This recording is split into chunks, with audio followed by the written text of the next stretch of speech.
today, tonight, ladies and gentlemen, we have the wonderful Mr. Maestrisimo, Carl Saunders, here in the studio. Hey, Carl, how are you doing, man? All right, Otmaro, great to be here. Les, thanks for thinking of me. Yeah, it's always a pleasure, man. I think of you much often than you think. And I do with you too. And then I'll tell you why later too, because our common interests go beyond the musical thing. Oh, okay. I beg your pardon. And of course, for those of you in Japan right now, you are enjoying a nice breakfast. So, good day to you. Ohayo gozaimasu. And for friends in Brazil, nossos amigos no Brasil, bem-vindos. Grande prazer de ter vocês aqui no nosso live. And I think the best way to start this is with some music. I want to really squeeze as much stories and as much music from this man that has been through all. And I warn everybody that all the musicians that are here watching this, if we don't speak a word, you will still learn a lot. And to all of those non-musicians, if we don't play at all, you would still be entertained like crazy. So it's a win-win situation, but we're going to try to keep a balance, and we're going to start with the music.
Okay.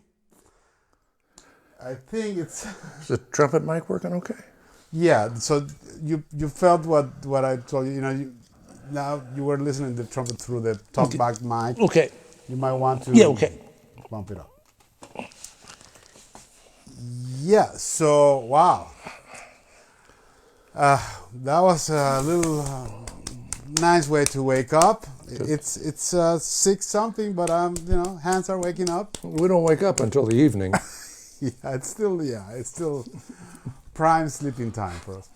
But it's such a great pleasure to have you here. You've never been to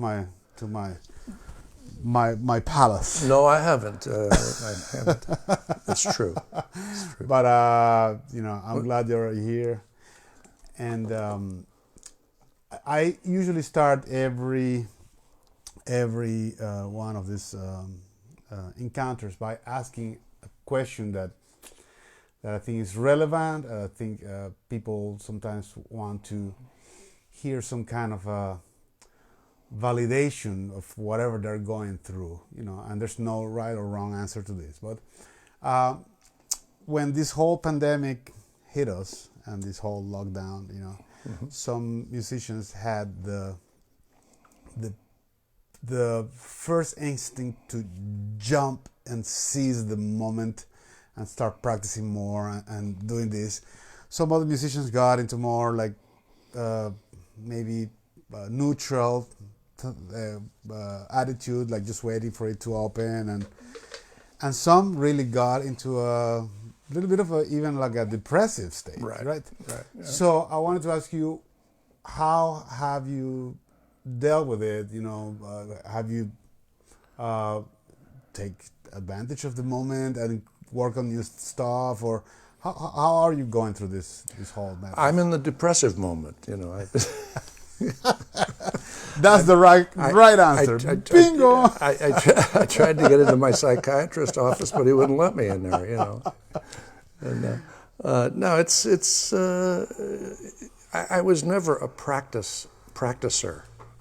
I grew up in Las Vegas, and so I started after I got out of high school. Actually, when I was Stan Kenton's band when I was 18, but when I came back to Vegas, I started playing in a lot of show bands, and we played 2 shows a night, 6 nights a week, and I was working on my stuff, developing my playing at young Carl, and but we were working 6 nights a week, 2 shows a night. I didn't have enough chops to practice. Yeah, well, that was a school time. Well, yeah, I kind of practiced on the gig, but whatever you could do. I just practiced in my mind, and I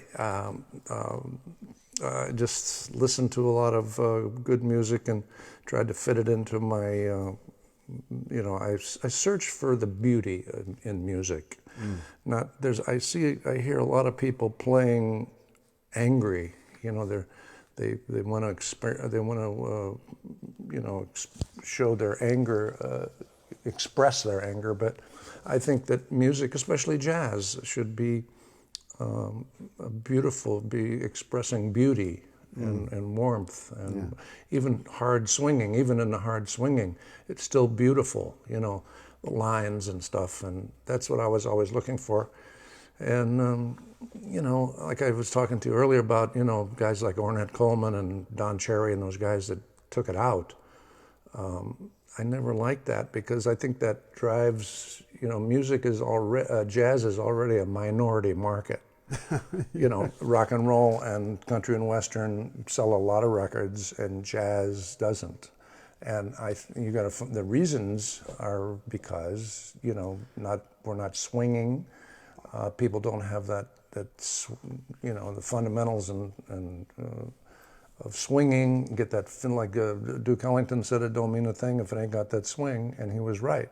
And a lot of people are playing a lot of lines and a lot of chords and a lot of colors and stuff, but they don't have that thing. And that thing, that time thing, is the thing that hypnotizes people and brings them to listen to it. It draws them into it.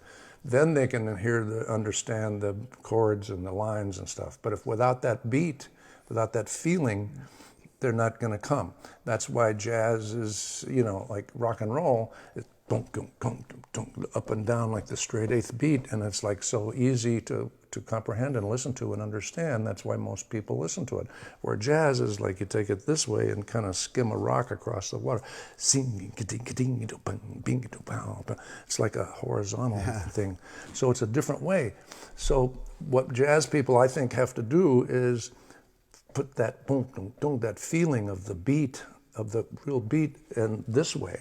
Yeah, work on the consistency of the feel. Yeah, yeah, exactly. And that create a connection, creates that basic initial connection. Yeah. I think that's the reason. Yeah. You know. So, but now that we are confined, now that we are literally confined, Yeah.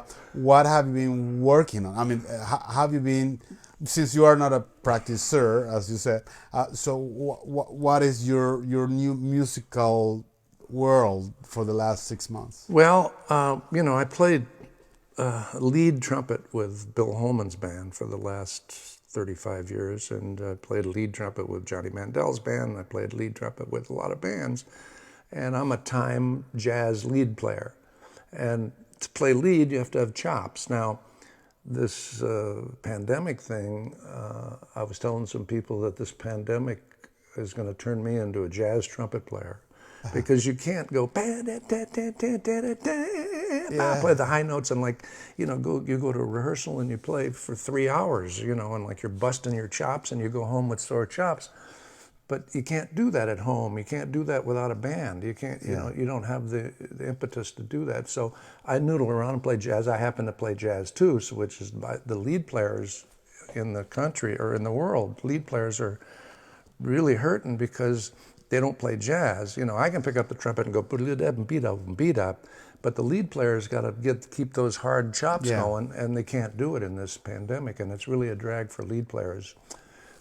So I've been noodling around. I write music, as I sit down to piano and do that. I spend a lot of time doing that, and I've been riding my bike and not really. That's all productive though. Yeah, that's all for a good cause. But it is a drag because you can't put a band together. You can't sit together. You can't get an audience, and I haven't played in a. I just did a Family Guy studio date this afternoon. Yeah. First time that I've done a studio since March, and I haven't played with Bill Holman's band since March. Sitting in a trumpet section, so you just can't do it. It's really a drag for musicians, this thing. Hope it ends soon, but probably be another year. I completely forgot the element. That's a really interesting detail that as a trumpet player, you can always practice all the music, the inside of the music, but the element of being a lead player requires that to be in that environment all the time, and that's something that obviously this thing is shaving off for the moment. Yeah, it's a drag. And the bass players and trumpet players, they need to play. If the bass players don't play when they go out and play, they hurt themselves. They get blisters. Yeah. And the trumpet players, piano players, drummers. I guess with piano you got to keep your chops up, but. Yeah, but the piano will always sound. Yeah, you still can. You can still sit and play. You're not going to hurt yourself if you play a whole night. Yeah. Wow, that's saxophone players. They just stick it in their mouth and blow. Yeah. Where a trumpet has the reeds or their lips. Yeah, you have to keep that part of the anatomy always primed, right? Mm-hmm. So you want to do this tune one of the tunes that I do when I go to the piano at night and write songs? Well, this I always tease Carl when we do when I get the honor and the privilege to play in his groups. I always call for, are you going to play your hits? Yeah, this is one of his hits. Yeah, right. I love this song. I'm the first one that requests it. This is called Autumn Sojourn.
The hit.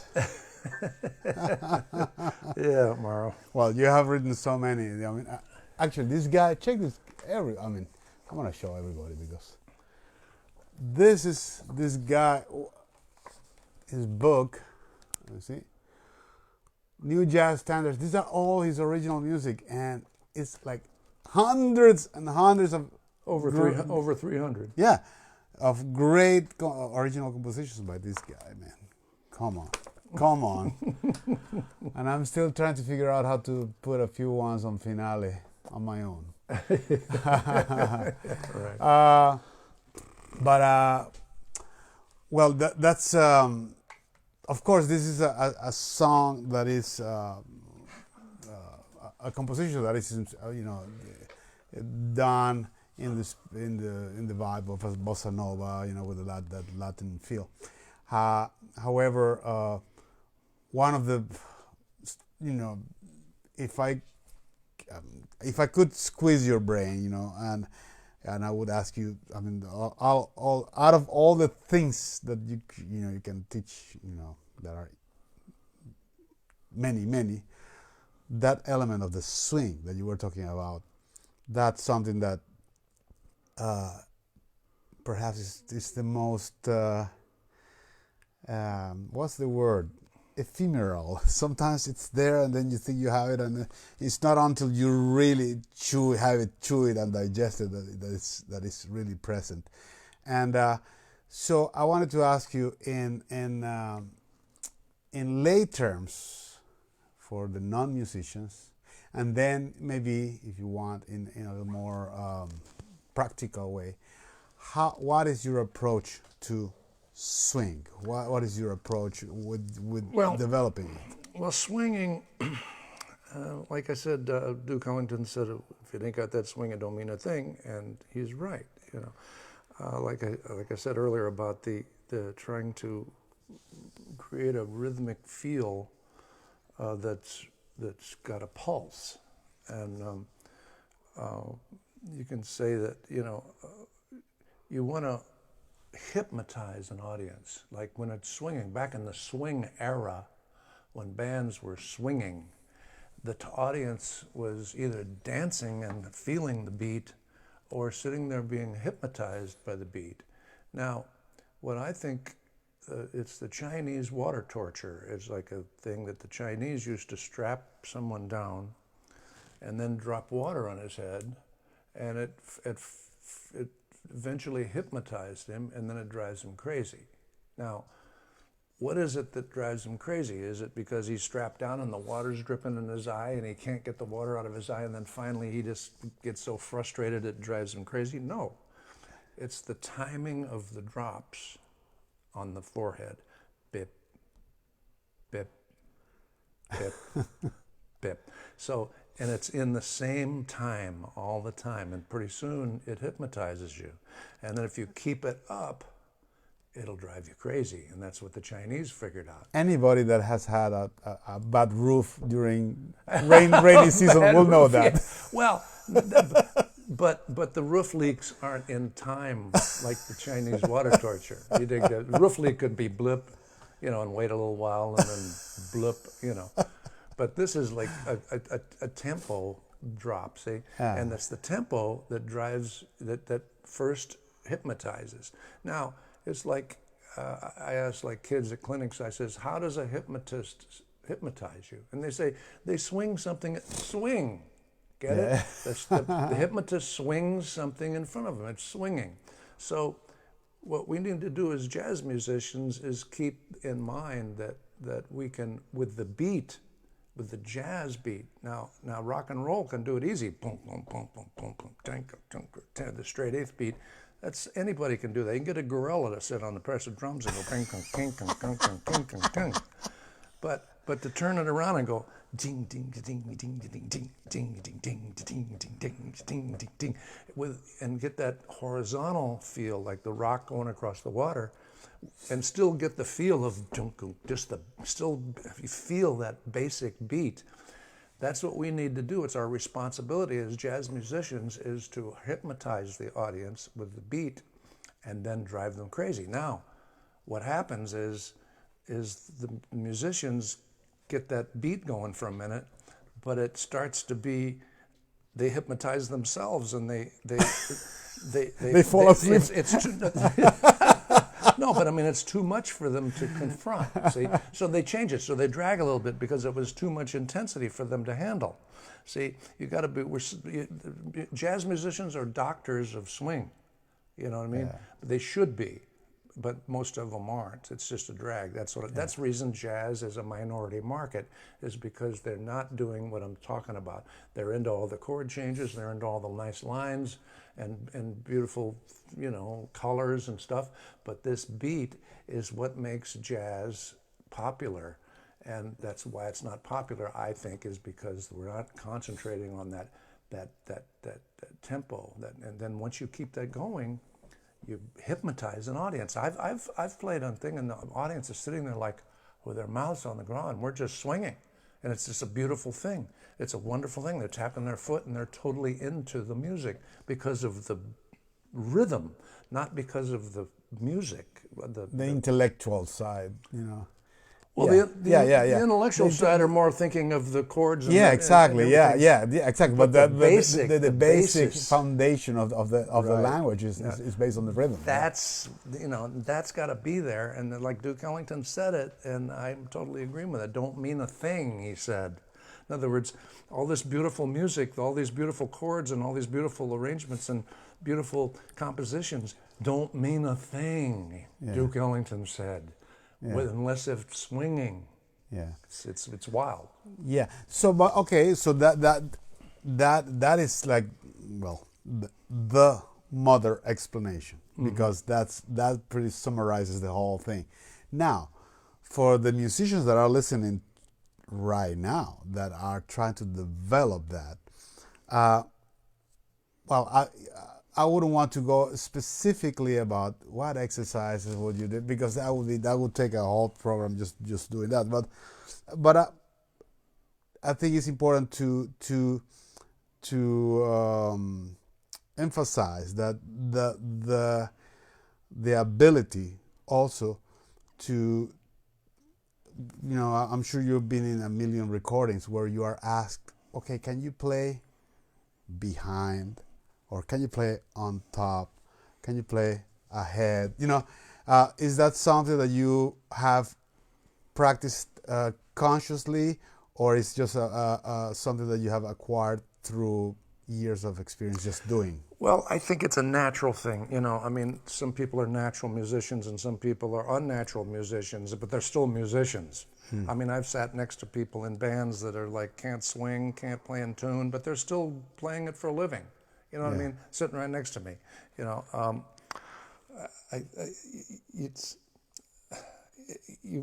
you can't learn it. You have to know it, and it's like it's a feeling. That's why I try to tell. I remember I told this trumpet player at a show in Vegas. You know, he was always behind the beat, playing behind, and we were at the Dunes Hotel, and it was Jerry Lammy, Bobby Shue, me, and Dick Alber, who was the lead player.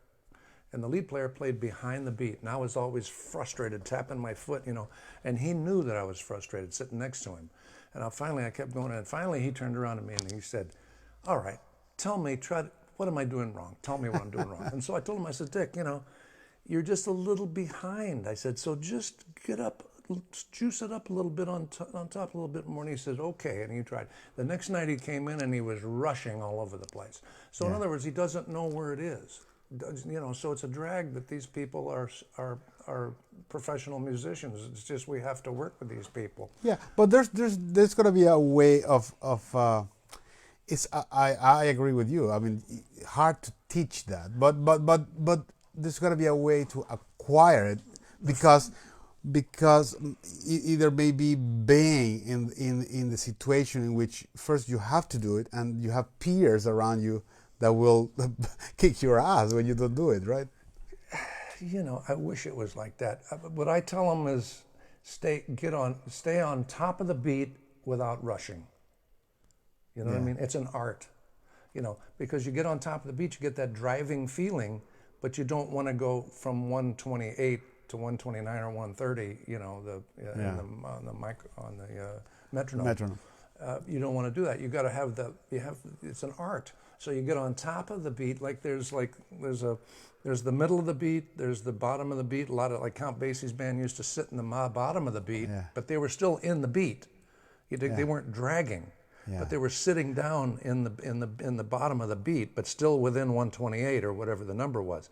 Then you can get on top of the beat, which I prefer. Is like on top of the beat is a driving feeling, but it's not rushing. Yeah. So you want to find that, and it's an art. Of course. It's an art. Of course. It's like playing in tune. Yeah. It's like playing in time and tune. And there's a reason why I ask this, is because for me, for instance, jazz, the swinging and jazz vocabulary is a second language. The same thing that English is the second language. Mm-hmm. So I have had to study. I mean, I have had to make sense out of it, and find a way to really.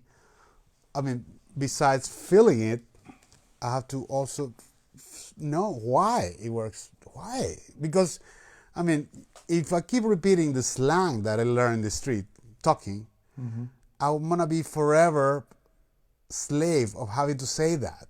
Because if I don't know how to build it myself, my own vocabulary, I will forever be saying other people's words. So, but there's this belief when you come from like a foreign culture like mine, they say, oh, if you want to swing, you have to play behind. Wow. That emphasizes this, that little drag, like, makes it swingy or not. But so that's why I was asking this. No, I don't know about playing behind. Playing behind is a drag, and that's why they call it dragging. I mean, you want to stay on top without rushing. That's the key. In other words, you want the people to feel a driving forward feeling, but without rushing, which is nervous. You don't want to. You want to pocket. You want to get on top of the beat with a down pocket, and that's the art. It's like there's not too many people that understand that. Even the great players that are great. I mean, I've played. I don't want to name names, but I've played with some of the great drummers, and they're great. But they get on top, and pretty soon they're a little faster. Because they're not concentrating on that hypnotic spell that we as jazz musicians can get over to our audience, and then if you keep it up, you drive them crazy. Like they'd be going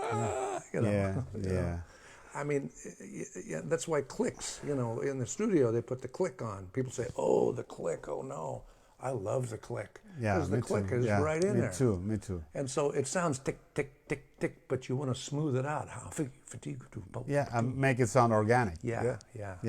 But besides, I mean, of course, nothing beats doing this, as I said, with a group of peers that are gonna be kicking your ass, and that are gonna be, hey, everybody together, and you get you feel like that communal experience. Right.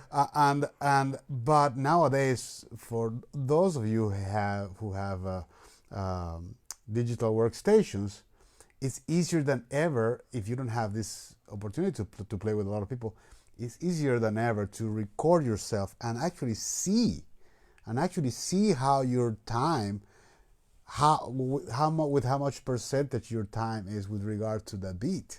So I mean, there's no more excuse for not knowing. Well, but as I said, nothing really is a substitution for playing. The people think that the drummers, are the timekeepers, but it's the bass.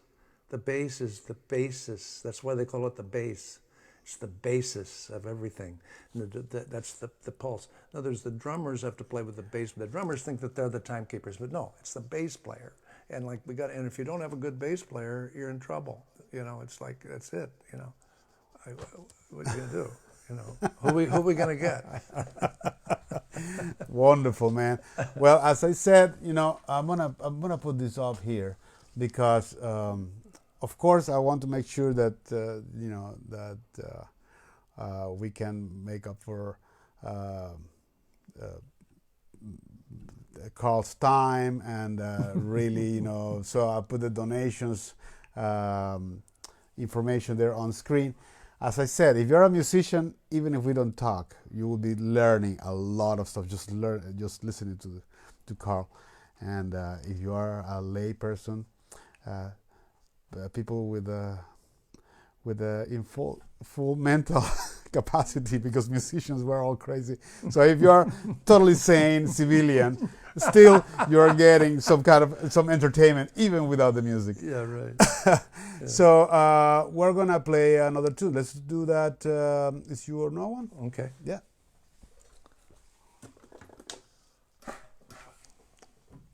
So you want to put a little, let Otmaro do an introduction. Think of something. Yeah.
I should have taken a bigger breath.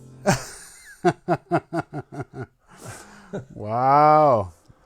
You see that this is what we were talking before. If I could do this every day. Yeah, we could play. You see? What pandemic? What lockdown? All right, what time tomorrow, Otmaro? Wow, what a wonderful thing, man, to play with you. And I always also, I say it half jokingly, but when I do Carl's gig or Carl's compositions, he is so into the harmonic thing. It's like every song is beautiful, but it has substance, and some of these, this was a standard, it's you or no one, but I wanted to say this about the Autumn Sojourn when we play that. You always manage to include the most wonderful intermodulations and alternate changes. It always keeps you on your toes, Your toes. Yeah, and it's such a wonderful thing. Last time I was on my toes, somebody stepped on them. Listen, one thing we know, as I said at the very beginning, there's many things that we have in common, and besides the music, and one of them is not the fact that you're a vegetarian. No, just kidding. Man, this guy really put the pressure on you. Yeah, put the pressure on me. I'm like a freaking T-Rex, and then I always cook for my guests, and then he was like, you know what? I'm strictly vegetarian. It's like, oh shoot. So I learned today. I'm gonna do something for you, Hey, and it's always. Yeah, but mucus-forming foods, man, it's like, it's bad for your, it gloms up your system, and gets in your bloodstream and slows your brain thinking up and everything. But I feel proud to say that I haven't had red meat in a long time. Good, that's a good start. Yeah, and but there's one more thing, when this guy, I was getting ready, getting dressed and stuff, and he arrived early to our session today. And I'm in the bathroom, and the first thing that I hear this guy telling my wife, I'm like hearing, and he goes like, okay, pick a card, any card. I was like, oh man, this is like a wonderful moment. This is how many musicians can you I feel very lonely because I feel like a nerd. I'm so into magic, I don't know if you I'm know. I'm into magic, but I'm into card tricks. Yeah, but you know this. And I remember one time we were doing a gig at Vibrato many years ago, and when I was, I had my cards on me, and I was always like manipulating and doing my shuffles and stuff and my controls and then you took it, give me those cards. And you went like, bam! And then it's like, check this out, bam! And you did this trick, and I went like, man, this guy, there's someone who said that every gentleman should at least know one card trick. Who was that? You know who was that? There's a famous quote by someone really, really important who said that. Houdini? No, it was non-magician. Oh. It was like a head of state or something, but talking about what a gentleman should be like. And then you say, well, every gentleman should at least know one magic trick. So in front of you right there somewhere, there's a pack of cards. Right. I want you to give them a very good shuffle. The best shuffle. I want you to dazzle me with your Vegas style. Oh, well, I can cut the cards with one hand. There you go. Oh, man. Okay. There you go. Drum roll. Oh, wait, hold on. Drum roll.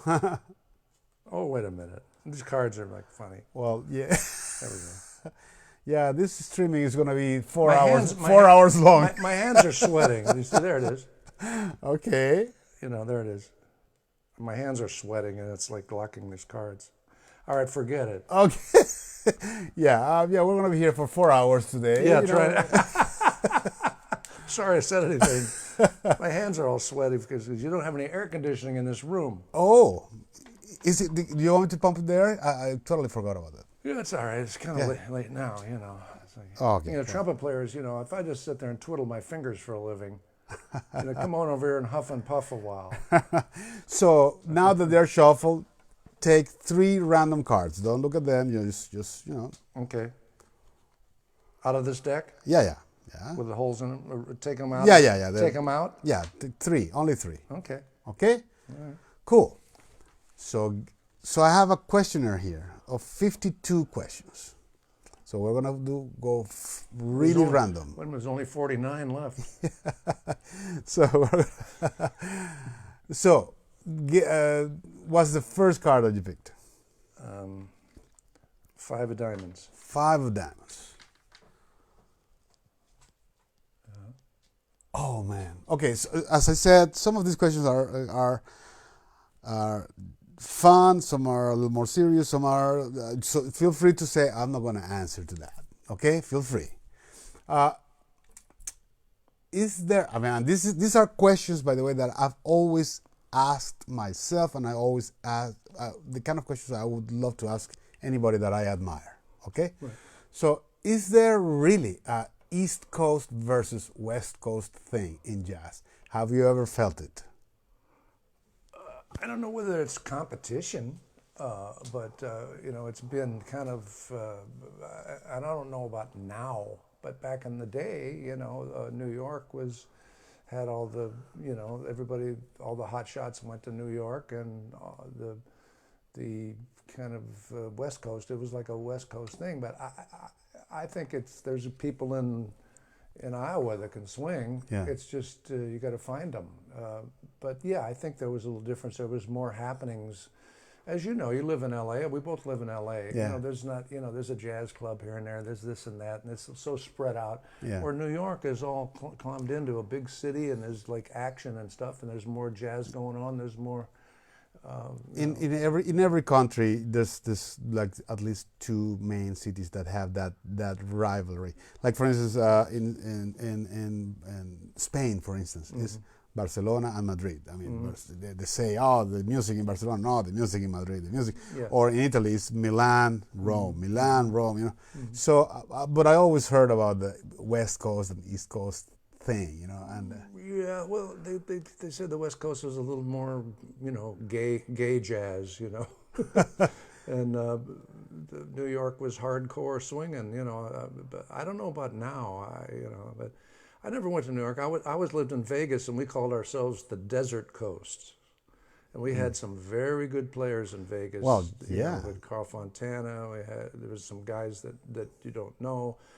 That there was a lot of work there, and you could have a family and buy a house and play in show bands and for years, you know, and you could, you know, I still have a house there myself, you know. I mean, we all, you know, bought houses, and people had families, raised kids and everything, and they're playing their instruments at night, which in other towns most musicians have to have day gigs. Almost impossible, yeah. Yeah, you know. Except LA's got the studio people. There's some people that do a lot of the studio work, and that's all they do is they're professional musicians, and that's all they do. But it's very rare in most towns that musicians make a living at music. You know, it's not happening. Even in jazz, I mean, what are you going to do? You go play a $50 jazz gig? You know, I mean, you know, you can't make a living at it unless you record like somebody like Herbie Hancock, and even Herbie Hancock copped out and went over to, you know, started writing kind of rock stuff to try to make some money. Yeah. You know. Well, but that's another side of this whole dilemma, if we can call it that, which is that for the longest time, New York was viewed as a more artsy center, and LA, West Coast, was more viewed as the center of the business. So being the business and being more towards the consumption, maybe people get this impression that everything that is done in these other coasts, it has to be a little more crowd pleasing and all, you know. Yeah, well, the guys from New York came to LA to play in the jazz clubs, you know, so they had names in New York. The guys in LA, you know, I don't know, like, you know, the big cities, LA, Chicago, New York, where there's more jazz going on, you know, but a lot less in more in New York. I don't know about now though. Like I said, I'm Yeah. not sure what's going Here on. in LA, I think there's more of everything. More of the other stuff, Right. and they have more of single. Well, there's studio work going on Yeah. in New York. There's people that do studio gigs. Like studio musicians. Let's. But they had Birdland. You dig? Oh well, yeah. But You know. nothing competes with that. Yeah. Let's go number 2, second card. What? The other card, the second card. Oh, what was the last one? That was a 5 of diamonds. No, 5 of spades. Okay. Next card was a 10 of clubs. 10 of clubs. I can't wait to see what this is building up to. No, it's just questions. Oh man, I wrote these questions a long time ago.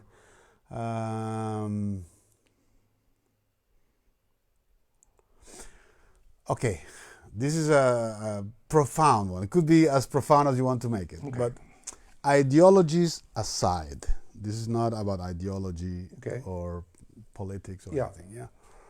Do you think a great musician should be rewarded or regarded for real as much as a great doctor or a great healer? I mean, a great doctor, to compare it to someone that is actually hands-on helping people. Well, I mean, by general public or by people that are other musicians or other doctors, I mean, people admired. I mean, well, I guess when I say rewarded, it's like to have a standard of income or living or notoriety. Are you trying to make a difference between Dizzy Gillespie and Dr. Kevorkian? Yeah. Yeah, right. The angel of death, and I don't know. Of course, when you're at the top of your game in any subject, you should deserve respect for the dues you paid and what your accomplishments are. That's one question I always ask myself, because when I was a kid, now I understand many things, and I understand, for instance, that sports, there's much more in sports than meets the eye, Mm-hmm. But when I was a kid, for instance, I thought, man, like horse racing, these guys, these jockeys are making all this money, and the one that is doing the sports is the horse. The horse is the one that the athlete is the horse. That's right. And the guy is getting the money. Yeah, I dig it. Yeah. So in the meantime, a musician is, burning his eyes like starting day and night, and then the in terms of income, it's this like a really big gap between, for instance, sports. A super sports person and a super musician will still command different. Well, you gotta. It's if you dedicate your life to art, and that's what music is an art. I mean, you make a living at it. Some people make a living at it. Not too many people make a living at it, but it's an art form. So you can't say that. Compare it to. I mean, there's the medical arts. They call it the medical arts. Doctors are artists in a way. Yeah. I mean, I guess they call themselves artists. The Healing arts. Yeah. Medical arts, I guess there's an art to pitching a baseball properly or throwing a pass. It's an art. It's an artistic. Some people have arts in there, but it's different. It's like painters, musicians, dancers, Poets. poets. People in the arts aren't in it for the money. You know what I mean? And that's why they don't get any money. That's what. Yeah, exactly. Originally, we were not thinking about that. You dedicate your life to you're an artist. I mean, it's a different animal of people. Yeah. A different animal of people. I've never said that before. Yeah. Well, yeah. Especially when you get into the phase in your life in which you start investing in records. In your own records, and you realize what a what a kind of business model that is, that you put all this money and you will never see it back. It's just like sometimes it becomes like especially now with the state of the business of records right now, how it'll become more like a presentation card, you know. Yeah, but if you look back at when we were growing up, we were listening to records. Of course, you know, I mean, that was changed. That was our source, our source of understanding the art, and appreciating it, and being able to, you know, copy and not copy, but, you know, assimilate what people are doing, and if you like it, if it's beautiful to you. And now we make our own records, so it's natural. You know, records are a communication, a wider communication. We're playing live here to a certain amount of people.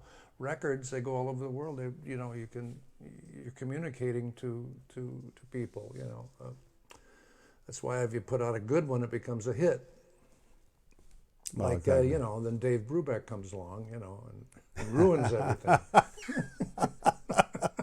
That's for another program, guys. I'm gonna do the sequel. Let's see the third card. Oh, what did all that have to do with the ten of? Okay, the third card. Yeah, you took 3 cards, right? Yeah. Okay, let's look at the third one. The third card is a deuce of spades. Deuce of spades. Where is that? Okay. Okay, this is a wonderful thing. I think it's a wonderful, and I'm always rooting that someone will answer this one. The question is this. You want me to answer it before you ask it, or? Yeah, kind of like a Johnny Carlson kind of. Give me the answer first. Have you ever received a specific, like, gold nugget of knowledge directly from someone, you know, in particular, that changed your entire perception or opened new windows in your process, and or a tough love kind of comment that make you like reassess things,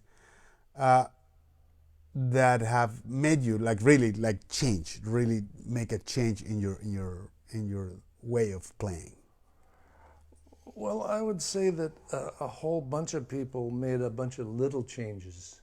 You know, not one person made a real big change. I mean, like, you know, I listened to, you know, I love Kenny Dorham, you know, his lines and stuff. I listened to Kenny Dorham, and he didn't change my life completely, but he changed my life a certain amount, and it was good, you know. And then I listened to Freddie Hubbard, and he changed my life a little bit, you know. No, but I'm talking in terms of like a direct person that told you, hey, Carl, check this out. And you were like, wow, I had never thought about that. Or someone that probably like gave you a good amount of tough love, criticism, and that make you consider other things.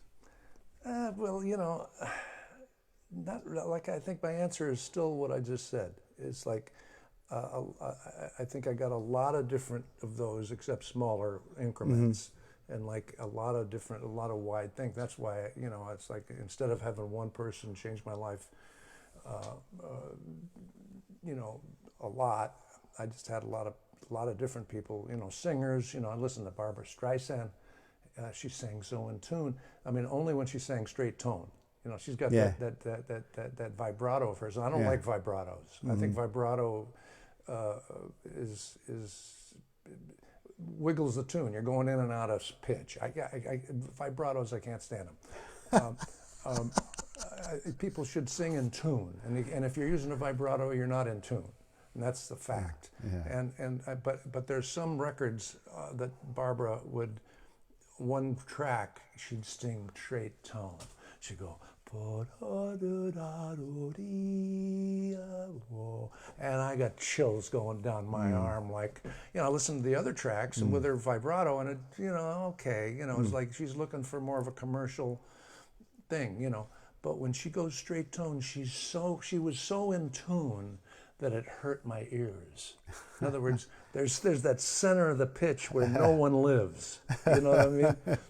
You know, like people are here and here, you know, different, you know, they're in the area, you know, but Barbra, like a razor blade right in the middle of that pitch, and I was like, oh my God. And she's singing straight tone, and just, I got a chill going down my arm just telling you about it. You know, I gotta check it out. you know, and there's people that have done that to me. I mean, a long list of people. You know, David Amram is writing. There's different people. That's, you know, Brookmeyer, Bill Holman. You laid this CD on me, the Brookmeyer arrangements, and that thing, like for instance, to me, that's one of those situations in which someone just like, listen to this, and then I listened to that, and it changed many things in me. You're right. See, in me. So if I ever, and that's the reason why I asked this, because if I ever am asked this, I know exactly the people that have done this, like kind of like little drops of knowledge of intentionally or unintentionally, you know. And another, maybe you might agree with me that it's a common practice in music to sometimes downplay things like, oh yeah, I came up with this, you know, and people don't feel like acknowledging their sources because they feel like, oh, I mean, it's not cool. I mean, I want to appear like it just came from my genius, you know. Right. So, and we all have sources. We all have a mentor. We all had, you know. So this is what I. But also, somebody had to make it up in the beginning. Somebody had to first find it. Oh yeah. You know, before they spread it around and you know, shared it. You know? Yeah. So do you know? Actually, since you are into cards and you know your card tricks, you know, that's something very wonderful about the magic world. Between magicians, every time they do a new trick or they present it to their peers, they always acknowledge the source and the versions before them of the trick. I think it's wonderful because, I mean, you are in your house just like trying to develop something, and then someone takes it, and of course in music you have to take it. You have to take this, but once in a while it's good to say, I took this from this guy, you know, because I think it's credit. We all live for that moment in which we are sometimes, you know, like validated, like, wow, all that hard work, you know, is making a difference in someone's life. You know? Sure, yeah. I play golf with a musician, a friend of mine. He's a professional musician. And I showed him one of my card tricks, and he didn't know it, you know. And then I told him, you owe me one because I need a new one, you know. I could use a new one, but he hasn't given it to me yet. But I can't wait to get it. Yeah. Well, let's play. I would say let's play another tune. Let's play Yesterday's. Okay. And then while we're playing, actually, I'm gonna put the donation information here again.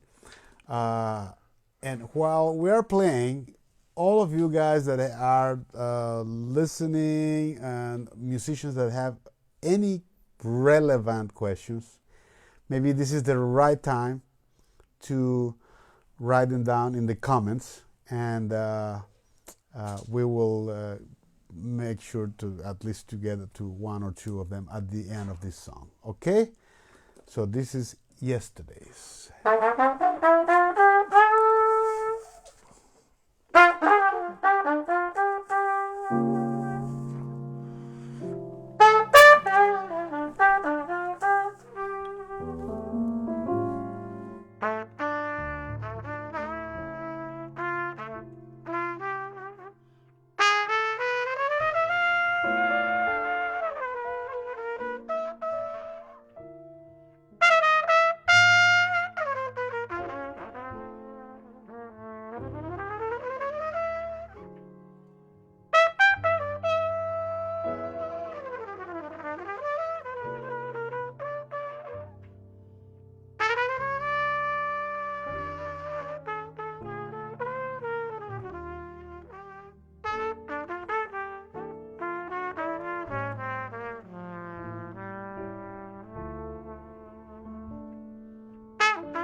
Yeah. Yeah, Otmaro, beautiful.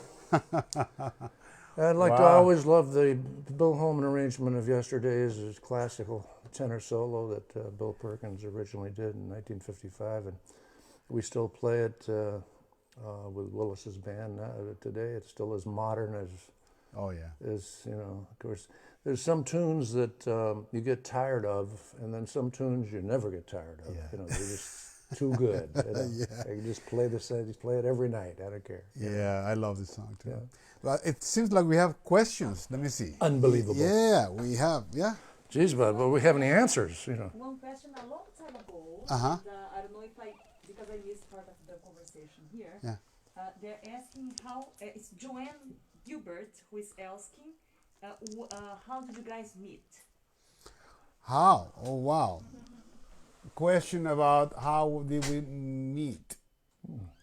That's a good question. It's been several years, right? Weren't you playing? Weren't you the main? Yeah, the main Charlie piano, O's. The Charlie O's. You were the you know, they went through so many piano players, and then all of a sudden you showed up. You know, and I listened to you play. I said, "Jiminy Christmas, who is this guy?" You know, he's you know.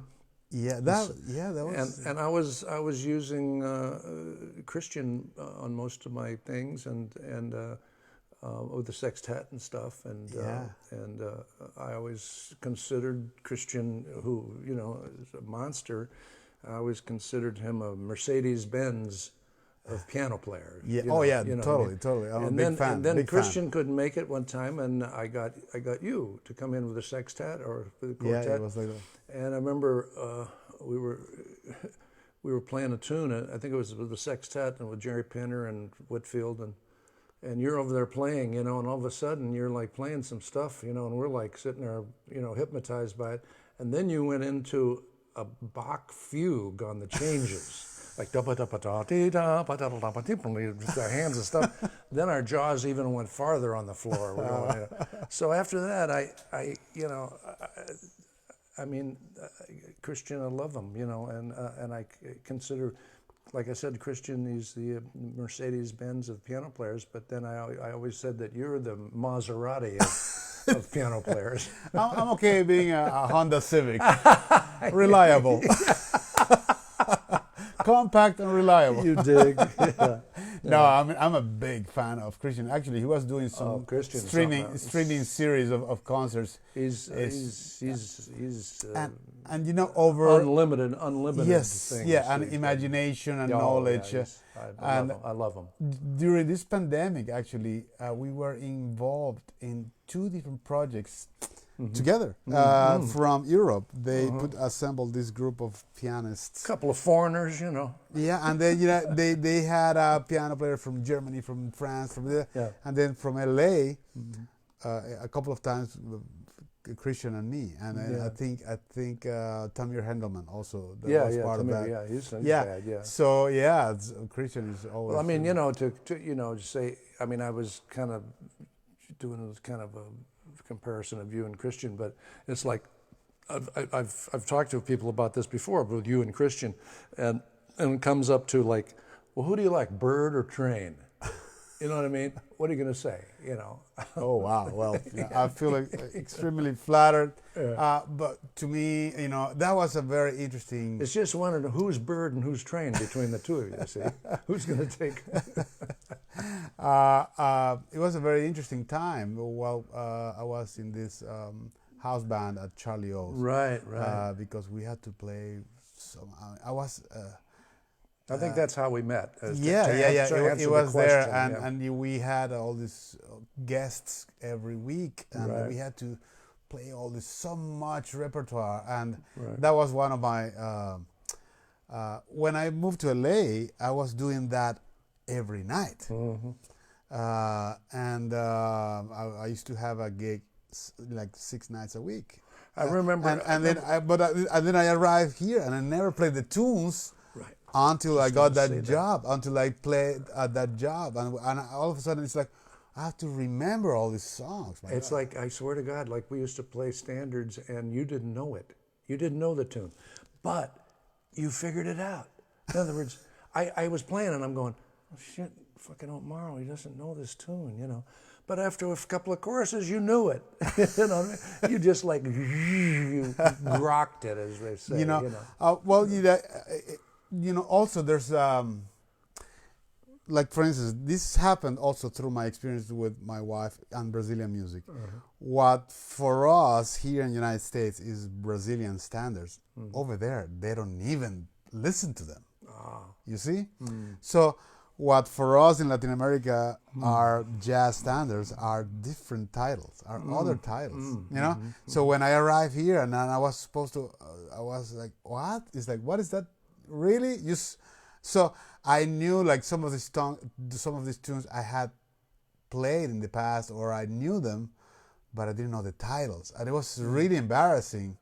Sometimes we would have a guest like already count off, and then let's play such and such, and they 1, 2. It's like, well, can you wait? Can you hum it to me? Just hum the first couple of bars, And that was my experience at Charlie O's. It was very, a little bit of a school, learning curve right there. Now you're just an old American with all the, all the knowledge of all the tunes now. Well, not really, because then, after that, after that, I just went on tour, and when you go on tour, then I've always had this problem, and I don't feel that lonely in the spectrum of musicians. Memory, music memory is something really strange. Well, it takes me forever. To answer the question, and to continue about answering the question about how we met, however we met, I am very honored to have met you. Oh man, well, likewise. You know that you know, it goes beyond, like, the respect and the appreciation goes beyond the bandstand. You know. So we're gonna play some rhythm. Well, I guess that's how we doing time-wise? Yeah, I think it's that time. Yeah, we are perfectly on time to play just one more. That's the only question we had out of all the millions of people that are watching us. I guess so, but I mean, sometimes later when I go through the whole thing, I read them. I read all the comments, and if this is anything that really, you know, escaped our attention, I'll address it. And with this, I haven't been doing much playing at all. You know, it's like nice to play. I mean, I'm glad that you called me to do it, and my chops, you know, my mind, my fingers, you know, it's like sitting around for months, like a half a year, without even doing a gig, doing any. We did the one birthday gig, remember, in the backyard. Yeah, that was the first gig. Christmas, man, you know. Okay, let's play a nice rhythm changes, and with this, I would like to thank everybody that was connected on behalf of Carl and myself. Thank you so much for being here. Thank you for your donations. For continuing to supporting this live streamings. I'm really committed to bring, like, the very best of what I can, you know, get, and make it a worthwhile experience from the educational side and the entertainment side too. So thank you, Carl, for being here. Thank you, Otmaro. And I'm gonna put here your contact info. There you can get more information about Carl, his calendar. Calendar. We all have the same calendar. It's called blank. Yeah, I tell people that I'm blinded by the wideness of my calendar. Wideness, yeah. So let's play Rhythm Changes. Yeah.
Ouch. How are we doing Nah, time-wise? I think it's wonderful. It's perfect. It's wonderful? It's wonderful. Meaning what? We are on time. Meaning? Right. We're done? We're done. It's time to eat. Oh, do you mean it's off? Yeah, yeah. So no, I mean I'm saying goodbye and please come back next Saturday.